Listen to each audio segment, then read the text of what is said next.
आप सभी का स्वागत है इस यूट्यूब चैनल पे। तो बाबू लोग, इस वीडियो में जो हम लोग देखेंगे वो क्लास 12वीं का, ठीक है, इकोनॉमिक्स अर्थशास्त्र जो इस सैटरडे को टेस्ट होने वाला है उससे रिलेटेड वीडियो होगा और उससे रिलेटेड वीवीआई क्वेश्चन होगा।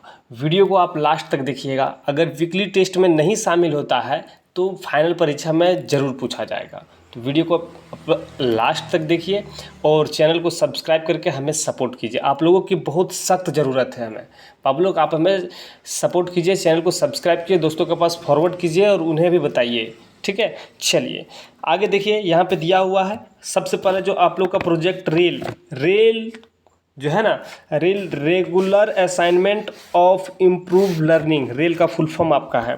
उसके द्वारा जो वीकली टेस्ट लिया जा रहा है उससे रिलेटेड क्वेश्चन को देखते हैं। फर्स्ट क्वेश्चन जैसे कि आप देख पा रहे होंगे दिया हुआ है, कहता है कि समष्टि अर्थशास्त्र अध्ययन है। तो समष्टि अर्थशास्त्र का अध्ययन होता है, क्या होता है बाबू लोग?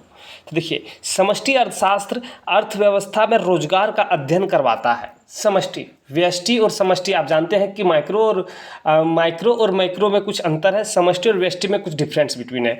तो यहाँ पे समष्टि को क्या कहते हैं? समष्टि हम लोग कहते हैं कि समष्टि के अंदर में अर्थशास्त्र में क्या पढ़ा जाता है, क्या चीज़ देखा जाता है। तो समष्टि के साथ में क्या कि अर्थव्यवस्था में रोजगार का देखा जाता है, ठीक है। अर्थव्यवस्था में रोजगार कैसे सृजित किया जाए, क्या चीज़ है नहीं है, ये सब देखा जाता है, ठीक है। चलो नेक्स्ट क्वेश्चन देखो। नेक्स्ट क्वेश्चन जैसे कि आप देख पा रहे हैं दिया हुआ कि the general theory of employment interest and money नामक पुस्तक के लेखक कौन है? तो the general theory of employment interested and money नामक पुस्तक के जो लेखक है यहाँ पे वह है माल्थस, ठीक है। कौन है? माल्थस। ऑप्शन बी में दिया हुआ है, ठीक है। चलिए आगे देखिए, आगे दिया हुआ कि आपके बैंक खाते में 15 अप्रैल 2021 को 50,000 रुपया है। समझिएगा क्या क्वेश्चन कह रहा है कि आपके बैंक खाता में 15 अप्रैल 2021 को 50,000 रुपया है। यह रकम किस संकल्पना का उदाहरण है? तो ये जो रकम है वो किस चीज़ का उदाहरण है, ठीक है। तो बताते चले कि अगर आपके बैंक अकाउंट में 50,000 रुपया है तो देखो यहाँ पे ये आपका क्या है कि है अवेलेबल है, ऐसा नहीं कि आपने उसमें डाला, उसमें अवेलेबल है, ठीक है। 15 अप्रैल 2021 को इतना है तो उसको हम लोग क्या कहेंगे? तो उसको हम लोग स्टॉक कहेंगे। क्या कहेंगे? स्टॉक कहेंगे। अगर डालेंगे तो निवेश कर रहे हैं, ठीक है, तो क्या कहेंगे? स्टॉक। ऑप्शन नंबर ये आपका सही होगा, ठीक है। चलिए आगे देखिए, आगे दिया हुआ है कि आय के वृत्ताकार प्रवाह मॉडल में विक्रेता से क्रेता की ओर वस्तुओं एवं सेवाओं के प्रवाह को क्या कहते हैं?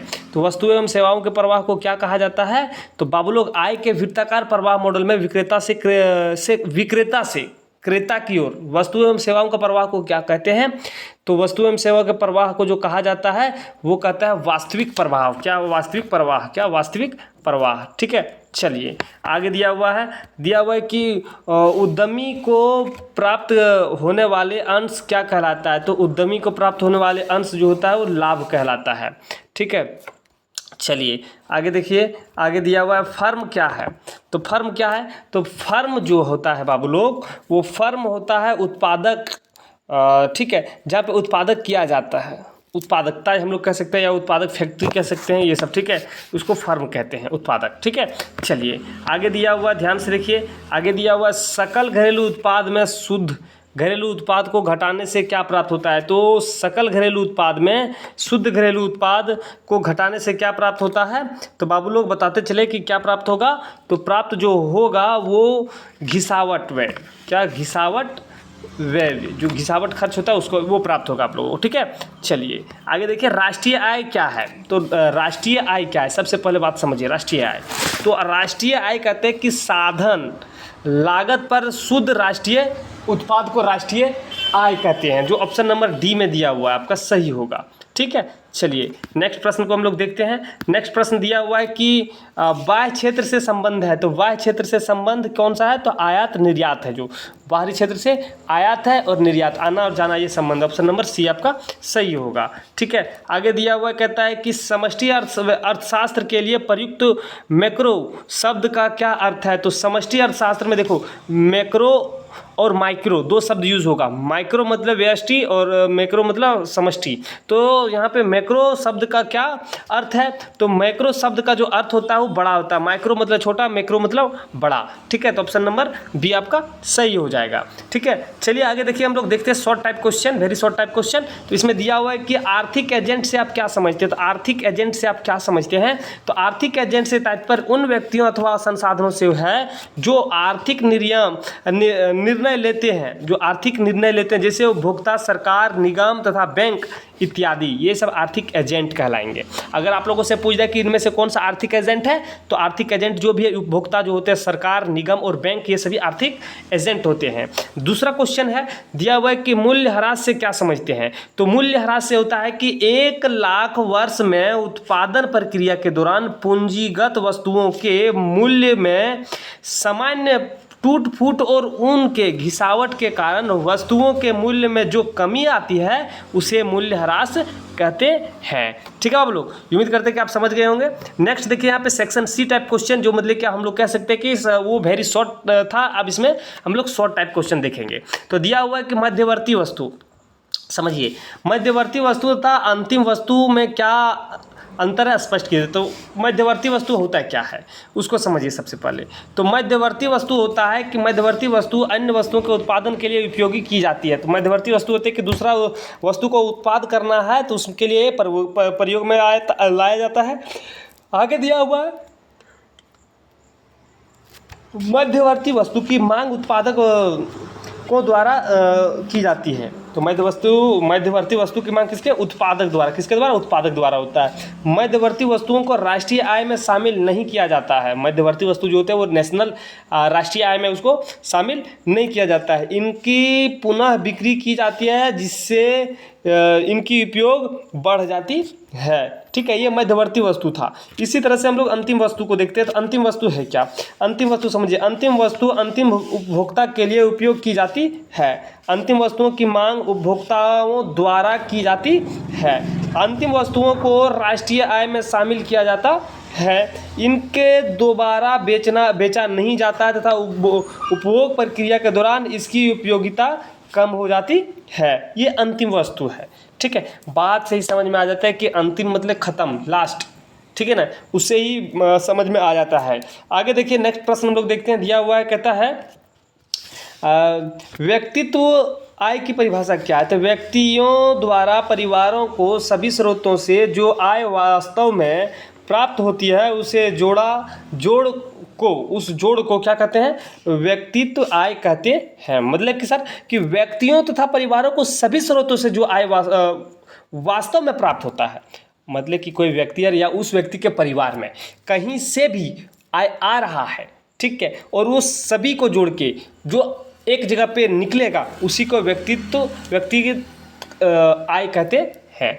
ठीक है, उम्मीद करते हैं कि आप समझ गए होंगे। जैसे कि आपके फैमिली में आपके फैमिली मेम्बर आप कमा रहे हैं, आपके पापा कमा रहे हैं, आपके मम्मी, आपके भाई, ये सभी लोगों का ये टोटल कुछ जोड़ देंगे, उसी को व्यक्तित्व आय कहते हैं। ठीक है, चलिए आगे हम लोग देखते हैं लॉन्ग टाइप क्वेश्चन।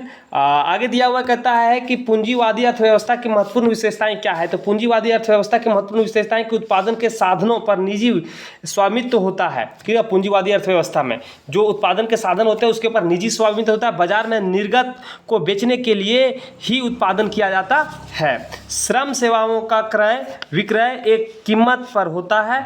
इस कीमत को मजदूरी दर कहा जाता है। ठीक है, उत्पादन का एकमात्र उद्देश्य लाभ अर्जित करना होता है। ठीक है, उत्पादित के साधनों पर निजी व्यक्तियों का अधिकार होता है। वे सरकारी नियंत्रण से पूर्णतः मुक्त होते हैं, जो पूंजीवादी अर्थव्यवस्था के ये विशेषताएं हैं।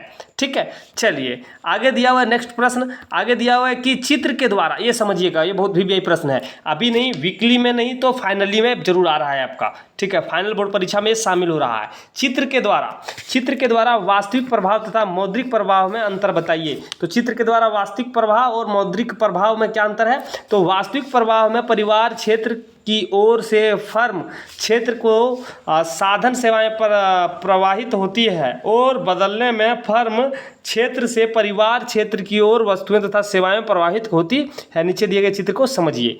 देखिए यहाँ पे क्या बोला इसने, बोला वास्तविक प्रभाव क्या होता है, समझिए। ठीक है। परिवार में से साधन सेवाएं लेता है तो ये फर्म से होता है, और फर्म से फिर वस्तुएं तथा सेवाएं देता है तो फिर ये परिवार में जाता है। जैसे मान लो वास्तविक ये प्रवाह है, ठीक है, मनी फ्लो। जैसे कि परिवार से कोई भी साधन आपको खरीदना है तो क्या कीजिएगा आप, ये अगर सपोज मान लीजिए कि अगर आप लोगों को कुछ खरीदना है तो उस आपके पास जो मनी होगा वो पैसा लेकर आप किसी फर्म या दुकान में जाएंगे, वहाँ से खरीदिएगा। वो फर्म या दुकान फिर से आप लोगों को सेवाएं मतलब कि या फिर कुछ काम करवा के फिर से आपके यहाँ पैसा फॉलो करवाएगा। ठीक है, ये था वास्तविक प्रवाह। ठीक है, इसी तरीके से मौद्रिक प्रवाह में क्या होता है कि मौद्रिक प्रवाह में उत्पादक क्षेत्र में परिवार क्षेत्र की ओर साधन भुगतान प्रवाहित होती है, जबकि परिवार क्षेत्र में फर्म उत्पादक क्षेत्र की ओर उपभोक्ता वाई प्रवाह होती है। नीचे चित्र में दिखाया गया है। देखिए मौद्रिक प्रवाह में क्या होता है, सेम टू सेम उसमें भी है। ठीक है, मौद्रिक प्रवाह में होता है कि साधन भुगतान के लिए, अब हम लोग पहले देख रहे थे कि परिवार से फर्म में जा रहा था, अब यहाँ पे परिवार से उपभोग वह फर्म को जाता है, फर्म से फिर से परिवार को आता है। इस प्रकार से आप लोग इसका आंसर लिख सकते हैं जो यहाँ पे दिया गया है चित्र के द्वारा। वास्तविक प्रवाह तथा मौद्रिक प्रवाह में अंतर स्पष्ट कीजिए। तो बाबू लोग जो भी इसमें हम लोग प्रश्न देखे हैं या तो फाइनल परीक्षा में पूछा जाएगा या फिर वीकली टेस्ट में जरूर इससे प्रश्न पूछा जा सकता है। तो चलिए हम लोग जो भी यहाँ प्रश्न देखे हैं इसको आप अच्छे से एक बार देख लीजिए, और आप लोगों से एक ही बात कहना है कि आप हमें सपोर्ट कीजिए, चैनल को सब्सक्राइब कीजिए। आप चैनल को सब्सक्राइब कर दीजिए, हमें सपोर्ट कीजिए, क्योंकि अगर आप लोग सपोर्ट नहीं करते हैं तो चलिए फिर हम लोग वीडियो को यहीं पे समाप्त करते हैं, फिर मिलेंगे नए पार्ट लेकर। तब तक आपसे अलविदा लेते हैं। जय हिंद।